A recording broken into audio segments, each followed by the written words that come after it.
everyone. Welcome to the debate. I'm your host, Maqbool, with you at PTV World. In today's show, we're going to be taking a look at two important stories. The first is his reference with what have we seen in terms of the U.S. President Donald Trump and the ways in which Pakistan-U.S. relationship is going to be aligned in the evolving future. While, of course, these dynamics have impacted countries internationally, many considering and reconsidering what sort of evolution their relationship with the U.S. will take place under Mr. Donald Trump's second term in office. But of course, it remains to be seen as to how it impacts Pakistan. In his first address to the Congress and the Parliament, of course, the President praised Pakistan and the government of Pakistan for its efforts against counterterrorism, particularly in terms of nabbing the main mastermind behind the Abbey Gate bombing. But in spite of that, of course, we have seen that there seems to be certain reports coming in, unofficial as of now, with regards to possibilities of travel restrictions and bans on Pakistan, a list that is expected as early as next week. But of course, what does that mean in terms of Pakistan-U.S. interests and how Pakistan will be putting its place in this ever-changing world where we have seen an increase in tariffs and where we've seen engagement with countries like Russia and Iran, while at the same time protecting U.S. interests and talking about increased sanctions and tariffs on these countries as well. How is it that cooperation with Pakistan or efforts that are being lauded by Pakistan are going to be aligned with other factors that, of course, are also part of U.S. interests? So we're going to be taking a look at this in further detail and trying to understand the perspective that is being put forward by Mr. Trump in terms of how he wants to view the world and what sort of foreign policy he's going to be moving forward with. That is going to be our focus in the first segment of the show today. Our next one is going to take a look at the U.S.'s relationship with Iran. And of course, we have seen previously also in the first term of office that Mr. Trump had backed out from the landmark deal in 2015 and he backed out in 2018, after which we saw that Iran also stayed true to its commitments for about a year before it started rolling back. We have seen an increase on pressure in terms of curbing the nuclear program in Iran, something that we saw in Biden's administration as well. And now, of course, since Mr. Trump took office in January, he's also talked about increasing pressure on Iran with regards to its nuclear program, while at the same time he has written a letter to Iran calling for dialogue. He's also talked about how that is the option he wants to go ahead with, but if not, the U.S. will go in militarily. So we're going to be taking a look at what that means in terms of how exactly will the U.S. actually pursue its relationship with Iran, whether there's going to be an actual open dialogue and whether or not that will be possible in the increase of pressure and sanctions on Iran. That is going to be our focus in the second segment of the show today. For this and more, as always, in the studios, I've been joined by senior analyst Farrukh Pitafi and Faisal. And we've also been joined online by former Ambassador Jamil Khan. Thank you very much, Jamil Sab, for joining us and being a part of the discussion today. I'll start with you in terms of the changing views that we have been seeing in terms of how the U.S. perspective is with regards to Mr. Trump's administration and in the kind of steps and stances he has been taking in relation to other countries. And I want your general perspective also in terms of what stance or strategy is he really going for in terms of U.S. interests in foreign policy. And then, of course, how does that fit in for Pakistan? While, of course, we're very happy that there was praise for Pakistan in terms of its counterterrorism efforts, what is, though, the reality of our relationship with the U.S.? U.S. approach, foreign policy approach now in the Trump second term, one can see the indicators. And one can see the indicators. The last letter just about 36 hours ago, which was initiated by Trump and sent to Supreme Leader Iran, they all revolve around one thing: the negotiation through the power of strength. And at all those occasions, Trump, while offering for the negotiation, while offering for some kind of a settlement and deal, at the same time, he does mention about the military actions which he can take. Even the last letter which he wrote to Supreme Leader, he mentioned about it that militarily it would be very devastating for Iran. So that is one change, and the entire world, including European countries, European leaders, they know that there's a lot of uncertainty at the horizon and uncertainty in the anticipation of the foreign policy of United States. But that's what the style of Donald Trump and his administration is. That's how they have been tuned to carry on for rest of their time, I believe. And how to what extent does it work? To what extent they would be able to implement? One thing is for sure that United States, being still the military might of the world, having its military the most powerful, with its budget of $800 billion as compared to the second most powerful China, which is $245 billion, and Russia $60 billion.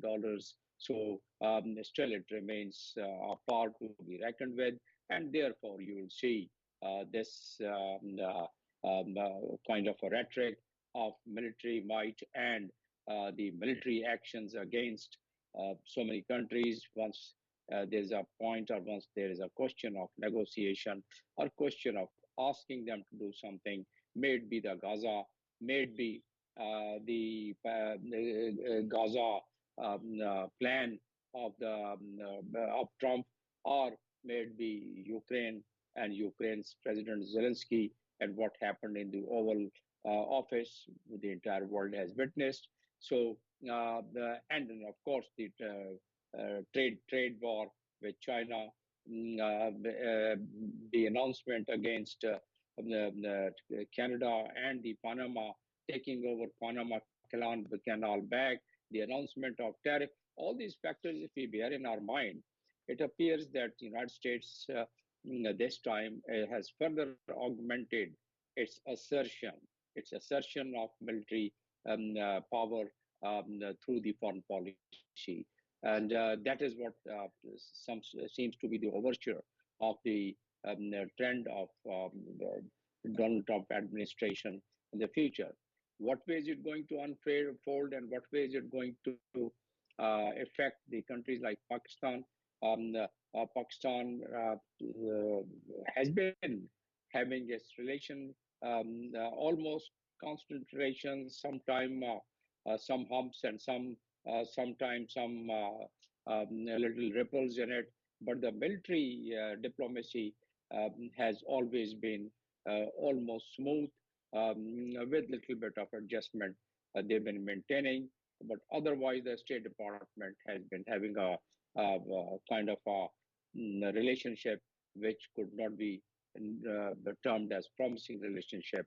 Rather, there have been strains in our relationship, diplomatic relationship, because of the fact that once the interest of United States diminished from this area in regard to Afghanistan interest and Afghanistan war, the interest in Pakistan did not continue to that level as we had at the 9/11 or post 9/11, and that period until the time of the withdrawal of Afghanistan, the American troops from Afghanistan. So that phase is gone.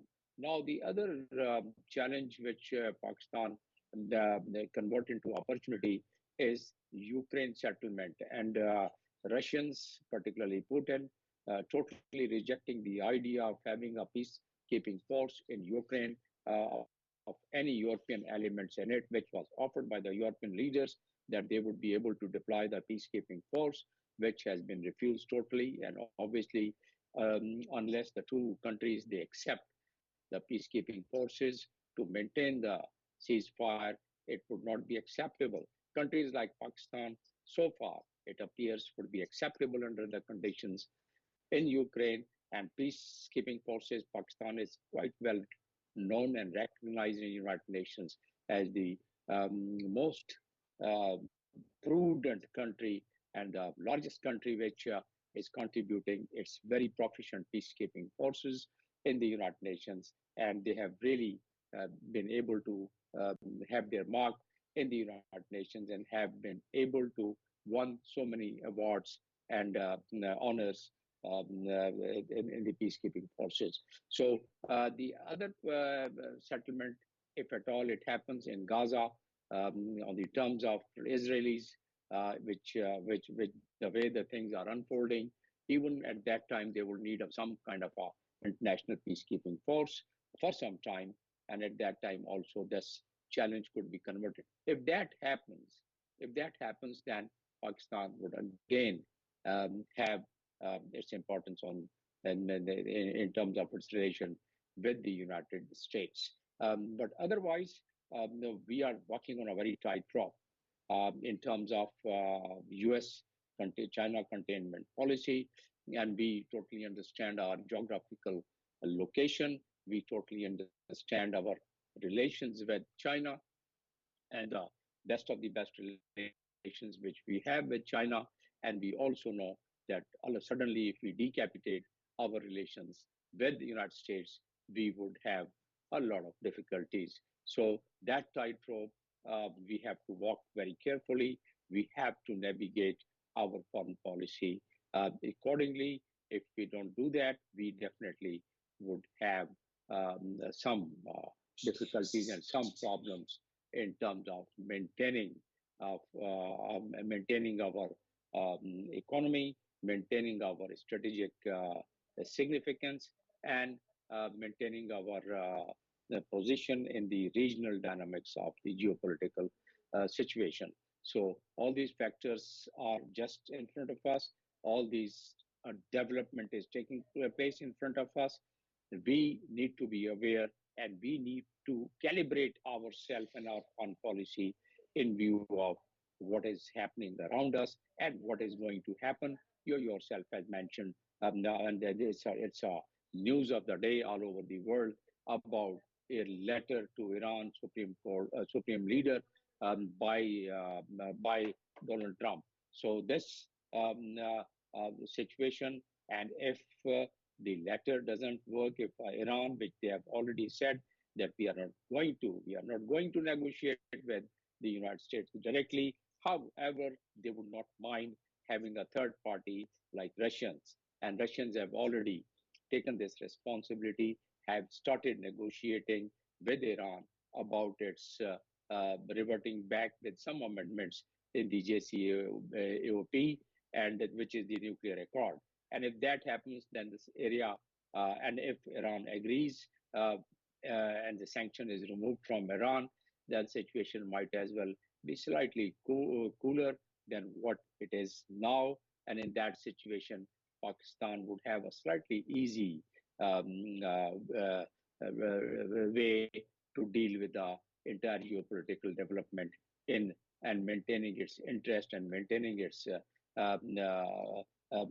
geopolitical position. But Right. otherwise, And if Faisal, Iran is attacked, right. otherwise, Faisal, I want your perspective also in terms of while we talk about what we have seen in terms of the evolution of the US Pakistan relationship, and then, of course, now with Mr. Trump in office again, there are, of course, a lot of appreciations in terms of counterterrorism efforts, in which a lot of the Pakistanis were happy about. Of course, the government was happy about. The Prime Minister also reiterated this aspect. But I want your perspective in terms of how then both the government and the people of Pakistan actually view this relationship with the US, because there seemed to be a lot of political rhetoric also coming in before Mr. Trump actually took over the office, that there was going to be some sort of involvement or impact or influence of this administration in Pakistan's politics.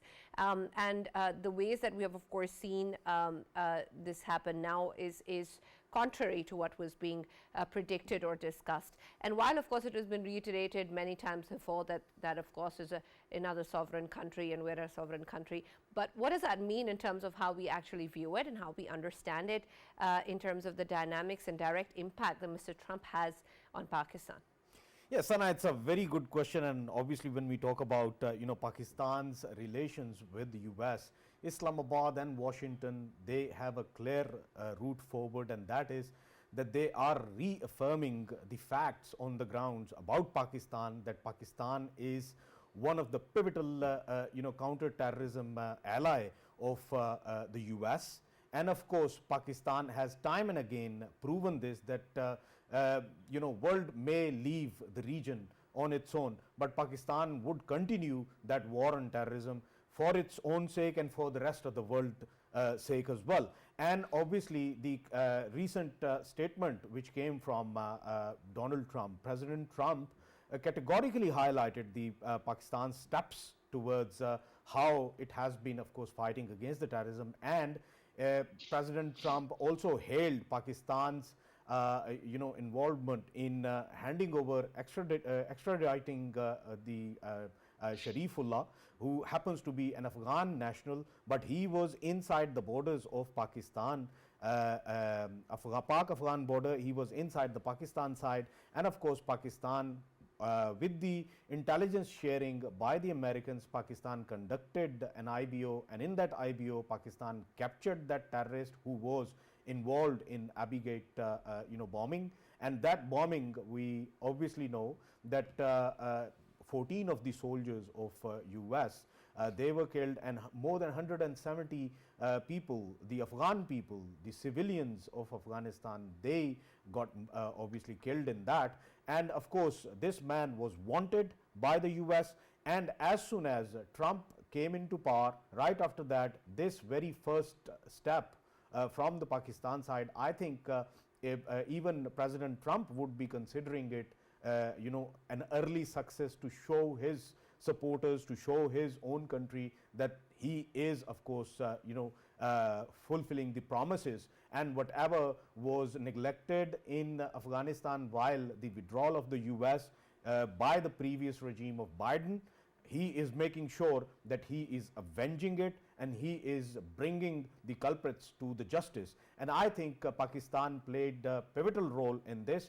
And the whole scenario, Sana, you have asked about the internal politics, and yes, there were pundits who were mostly sitting on the YouTube and the social mediums, and they were, of course, highlighting it more and more without giving any sort of a thought towards how the Islamabad and Washington, they carry this relationship along.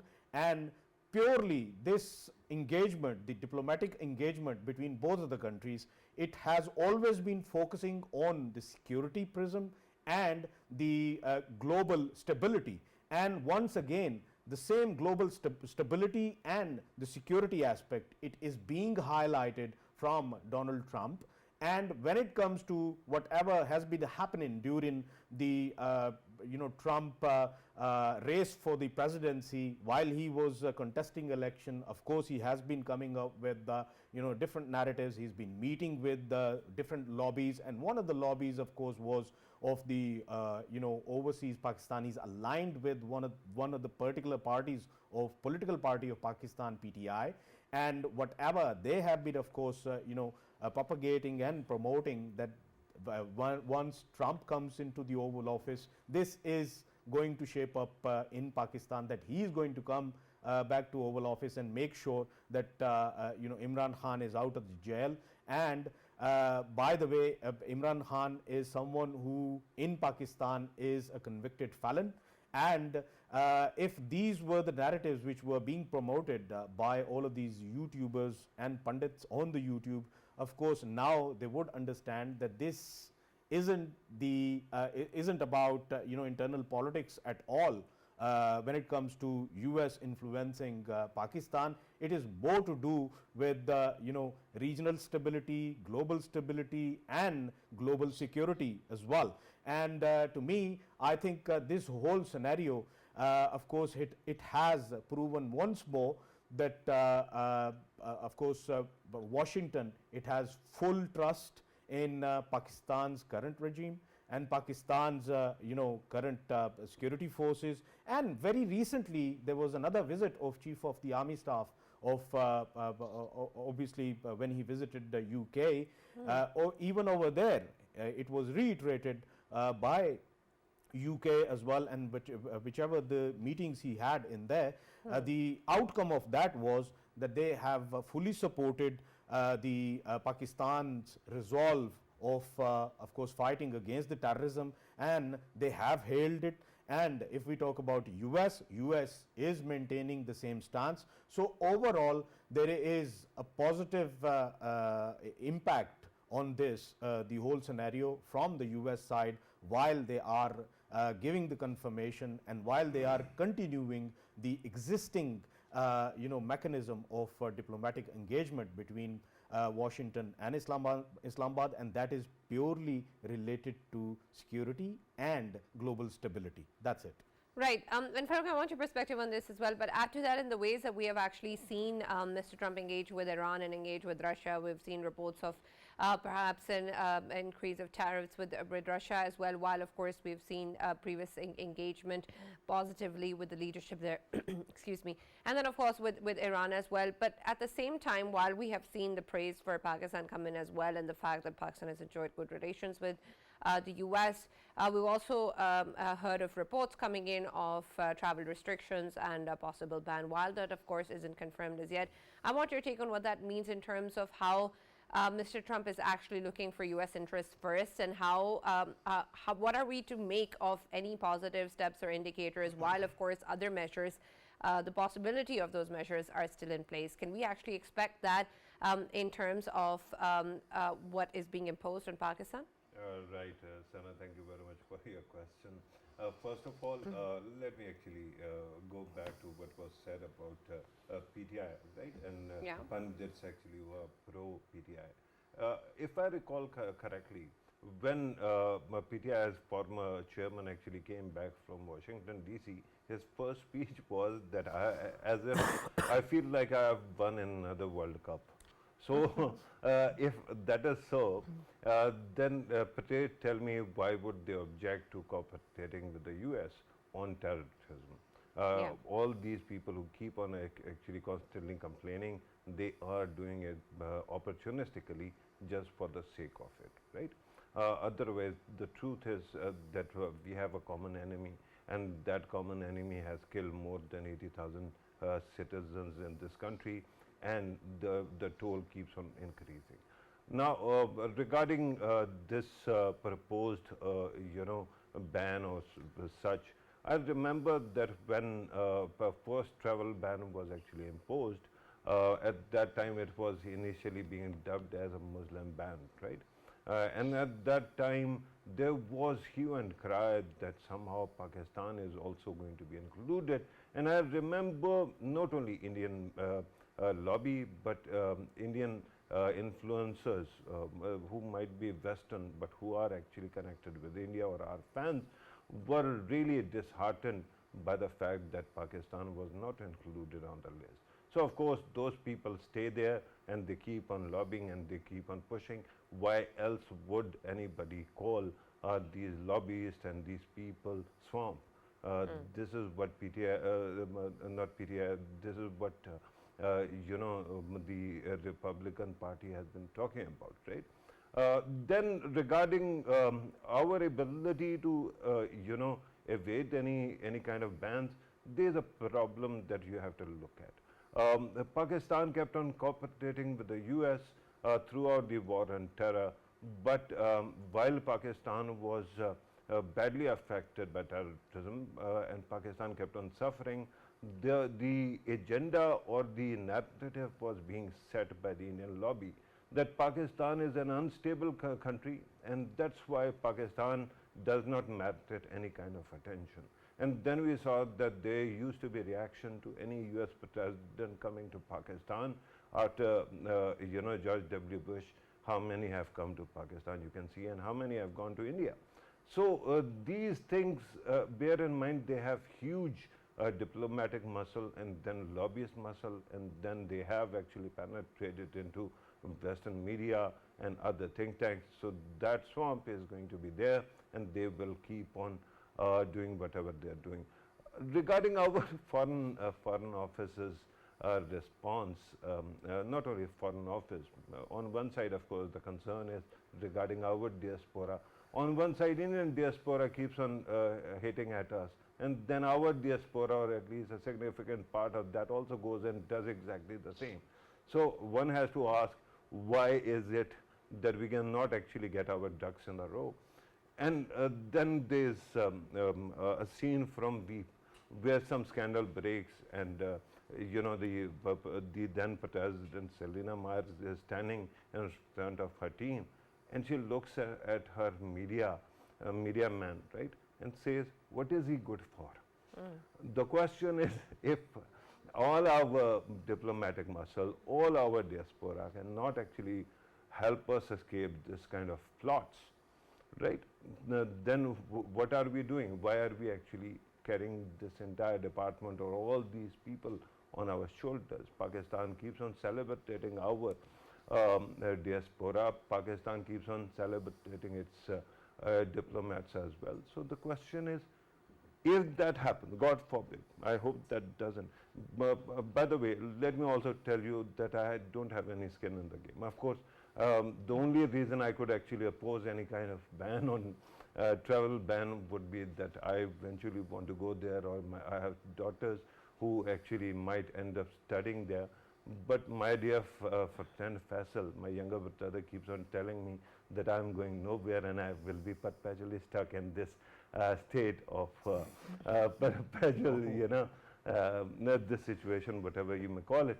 So if that is the case, I don't have any skin in the game. Whatever happens, we are not going to die if there is going to be a ban. But the question is, if you have this kind of investment in a relationship, would you like to let go of it? That is a big question, and I think all our politicians, all should be answering to that question. If such a thing is even being considered, why is it that we haven't actually found a lobby? Every time we talk about lobbyists, somebody tells us, no, no, no, we have very effective diaspora, we have very effective, foreign office. Then what happens now? Where is the lobbying?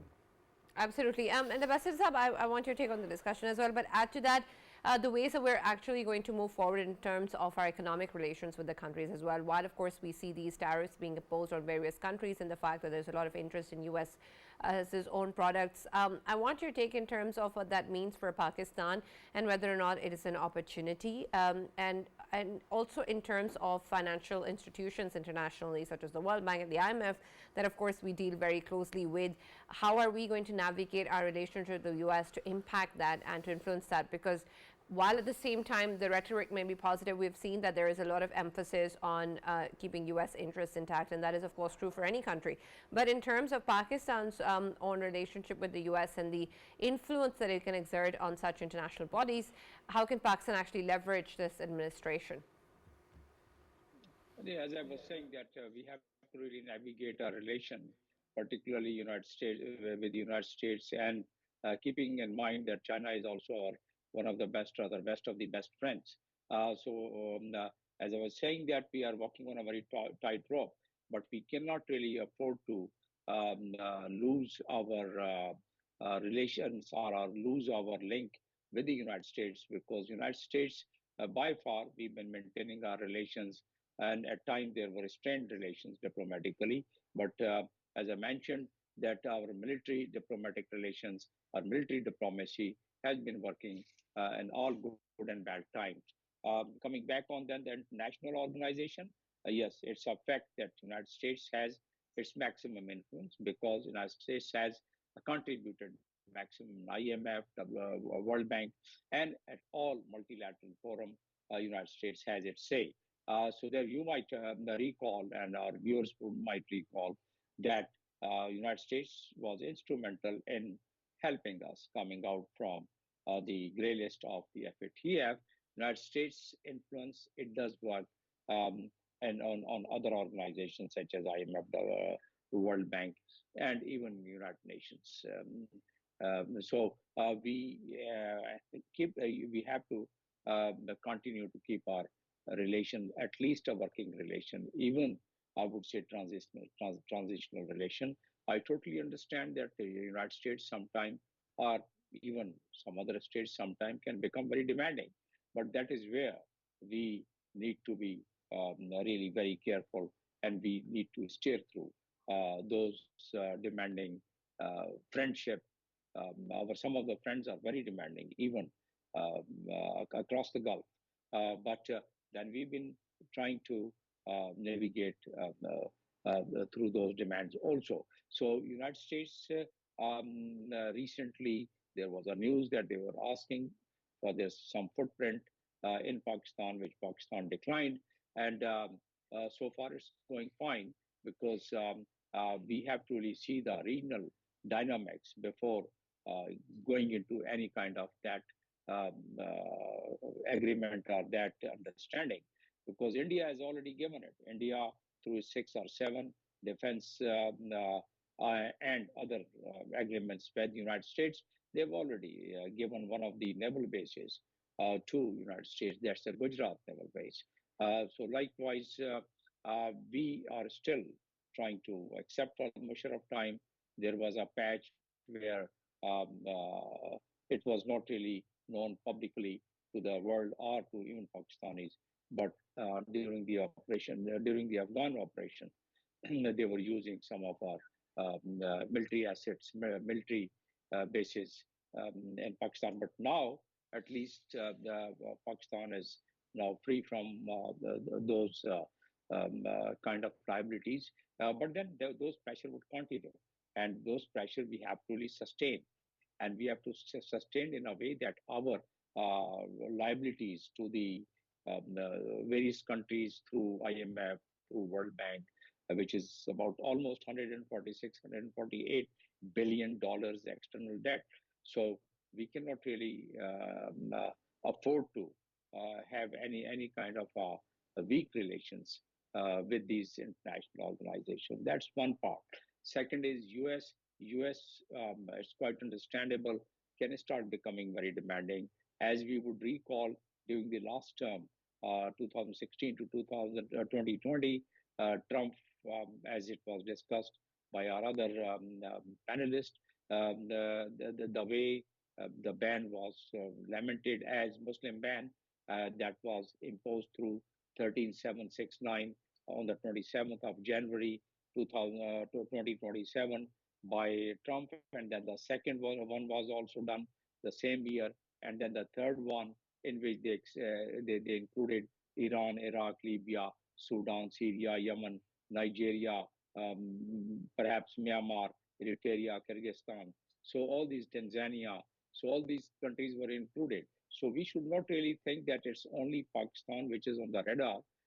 The Trump policy is addressing a complete group of countries, and there are variety of factors, and those factors are that some of these countries are the most of these countries they have been witnessed, and their people have been trying to cross the border illegally, and therefore there are some. And then what kind of impression we give once the boats are capsized, and then the news emerges that so many dozens of Pakistanis have drowned down, and so many dozens of Pakistani, along with other nations, were trying to cross the Mediterranean Sea, and the boat capsized. So all these news, once it goes, it's compiled, it's viewed by the foreign policy makers and other ministries, other departments of the United States, and accordingly they take our view. So now, next week, we'll get to know about it. We can keep our fingers crossed. But are we working on that? Are we engaging ourselves with those cabinet members, which Trump has announced that he has given the task to the cabinet members to review all these countries and then come back with a recommendation? Now, with our latest window of opportunity, in which Pakistan was quite helpful, and that has been acknowledged, recognized by the State Department spokesperson, that Pakistan, without Pakistan, it was not possible. So, Jamil, Or we're Pakistan also was right. We're also going to be focusing on what has happened with Iran. I'd like your take on that as well before we discuss that in further depth. There is, of course, the letter that you earlier referred to as well, and then the possibility of military action. But I want your perspective in terms of how you compare that from Mr. Trump's first term in office, and the fact that the landmark deal in 2015 was something that the U.S. actually stepped back from, and we've seen that there is a lot of increased pressure. Just as early as January, Mr. Trump has called for the same against Iran, while of course calling towards dialogue. Do you think that will dialogue be possible in light of the rhetoric of this threat of military action or this increase of pressure against Iran, will the country actually be willing to sit down, given the history previously as well? Is that something that can possibly be open for Iran to actually engage in? Because at the end of the day, will that benefit both the countries? Well, Iran understands its position. Iran's economy is not very promising. Iran understands that the people of Iranian people, they are suffering because of the multiple sanctions, and Iran would definitely like to come out of this quagmire. And Iran would like to have its economy flourishing. Now, Iran would like to come out of that the sword which is hanging of the attack on its assets and attack on its country, some of which has been demonstrated in the recent past by Israel. So Iran would like to get into negotiation, but Iran always does it with full honor and with full national pride. Iran has refused that they are not going to engage itself with the United States in any kind of direct negotiation. But with a very good diplomacy, they have kept a window of negotiation open by saying that, yes, we won't mind third party involvement in the negotiation, and we are ready to do that. So Russia has already undertaken this responsibility, and Russia is now one of the mediators to negotiate joint a comprehensive plan of action, which is known as the JCAP, and which is also known as the nuclear accord. So nuclear accord, which was signed in 15, and the Trump walk out from in 18, and then Iran became free to do its enrichment. Now Iran has reached the enrichment level, and Iran has now piled up enough enriched uranium where you can produce multiple atomic devices, which has been mentioned by one of the diplomats there in the United States on the public televisions.